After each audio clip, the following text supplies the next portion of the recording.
So what are some of the things that you need to do before you make that leap into retirement? In this segment of the program, we're going to give you some things to be thinking about as you approach retirement in the 12 months prior to retirement. Well, the reality is hopefully you've been thinking about your retirement a little bit more than 12 months prior to, but this is sort of a checklist, if you will, of the things that you really need to be focusing on as you take that leap into retirement. So welcome to Dollars and Cents, where we help you make sense out of all of life's decisions involving your dollars. We're Central Florida's longest running radio program, coming to you on a variety of networks throughout Central Florida, whether it's 96.9 The Game, News Radio WFLA Orlando, or most recently welcoming our friends over on the Space Coast at 92.7 WMMB. Of course, our podcast channels as well, percolating along over 17,000 downloads of our program over the course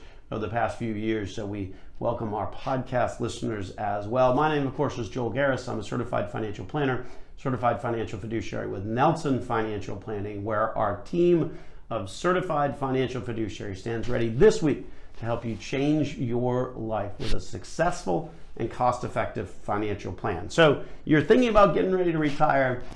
What are some of the things, if you will, what should you be putting on that checklist to make sure that you have thought about some of the more important things before you make that jump into retirement? Well, first and foremost of all, one of the biggest parts of your retirement income is going to be Social Security. So you really want to sort of work through what impact Social Security is going to have and when you should take it, because there's some different years to be thinking about. You can take it obviously as early as 62, but that amount is reduced from what your full retirement age is. So your full retirement age is a little different for folks these days because you've got a group of folks that are sort of going in the transition from 66 to 67.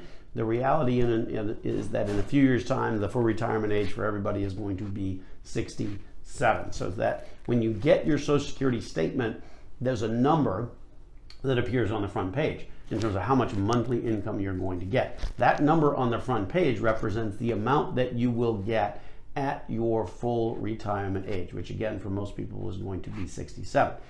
The other age is age 70 for Social Security, which means that you can wait, delay, defer taking Social Security, and it goes up by 8% per year between those years of that full retirement age and age 70. So lots to think about in terms of the Social Security income strategy. That's why as part of the team at Nelson Financial Planning, we have Rob Field, who is a National Social Security advisor, to help our clients sort of look through all of the different options that are available to you in terms of claiming Social Security, because that's going to be a big part of your income in retirement. Similarly, the next thing you need to look at is sort of the tax consequences of your retirement plans. And here's where people sort of kind of lose track of what their numbers are that they need in retirement, because everybody says, well, I get $4,000 a month and that's what I'm able to live on, or $5,000 a month, or whatever the case may be. But what you're getting in your checking account is your net number after taxes have already been taken care of. What happens in retirement is that you've got to be responsible for making sure that those taxes are all getting paid. Now, the good news on that is you don't have to worry anymore about FICA tax, Social Security tax, Medicare, Medicaid tax. Those you do not have to pay on retirement income, but you've still got to pay the income taxes. So understand that now you've got to sort of gross your numbers up so that you can make sure that every month there's some money going out that goes to the IRS. Much like your employer is doing now in retirement, you become responsible for doing that. So just again, like retirement in the last segment about rate of return, gross versus net, same thing when it comes to retirement income as well. Gross is different than net. Don't forget, you gotta pay the tax man. And in order to really get a good handle on that, that requires you to understand the difference of the different tax nature of the assets that you may own. So there's pre-tax and there's post-tax. Pre-tax is traditionally like a 401k or an IRA. All of that money that comes out is going to be taxed as ordinary income. On the flip side, after-tax money, post-tax money, maybe it's money that you made from selling your primary residence, like we were talking about earlier in the program.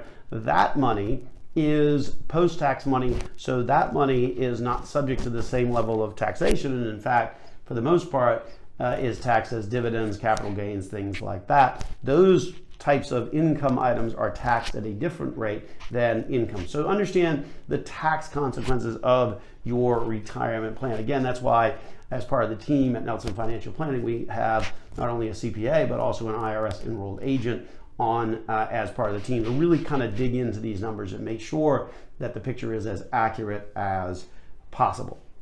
Next up, again, these are some of the things to be thinking about before you leap into retirement. You want to sit down and sort of make sure that your documents and your beneficiaries and your estate plan are all in good shape, right? It's a good opportunity to sort of reflect on that full financial picture, not just, okay, now I'm going to jump into retirement and start getting income off of what I've accumulated over all of these years, but it's also important to just kind of make sure that everything, the I's are dotted, the T's are crossed. So that involves sort of looking at all of your different accounts and making sure that beneficiaries are named on them. Here's the reality of it.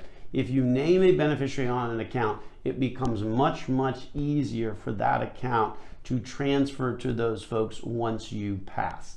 If you don't name a beneficiary, then it's going to go through your will, it's going to go through the probate process, and that's going to be time consuming. So make sure you're naming beneficiaries, and then similarly make sure you have all of those various estate documents in order, not just a will, but also sort of a power of attorney, living will, those kinds of things. Remember last week on the program we talked at length about a power of attorney and some of the different aspects of it.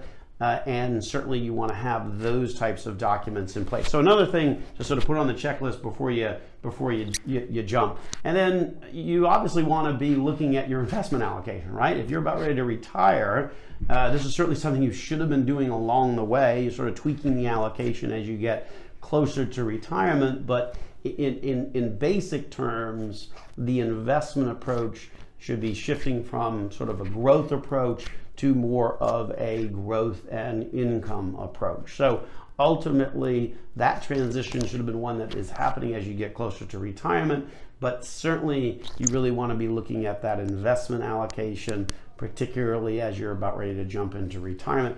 But be careful on that. I think far too often what we see is that folks are going way too heavy on the bond side of things.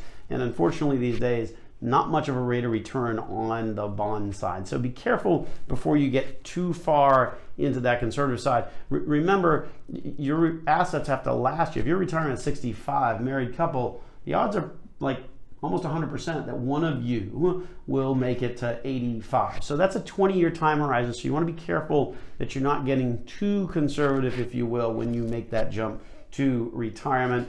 Some of the other things that you may want to be thinking about is your healthcare options, right? That's pretty important because now you're going to be responsible for finding that on your own. Again, that shift from being sort of under an employer versus now it's all you. One of the biggest things that folks have to really do some homework on is this notion of finding the right options for healthcare. It's estimated that the average 65-year-old couple can expect to pay almost $300,000 in medical expenses during their retirement. So important to get the right health insurance. So those are just some of the things that you need to be thinking about or looking at before you make the leap into retirement. With that, we'll take a break. When we come back, we're going to give you some interesting stats on millionaires and what it takes to be one in America today. Coming up next on Dollars and Cents with Joel Garris.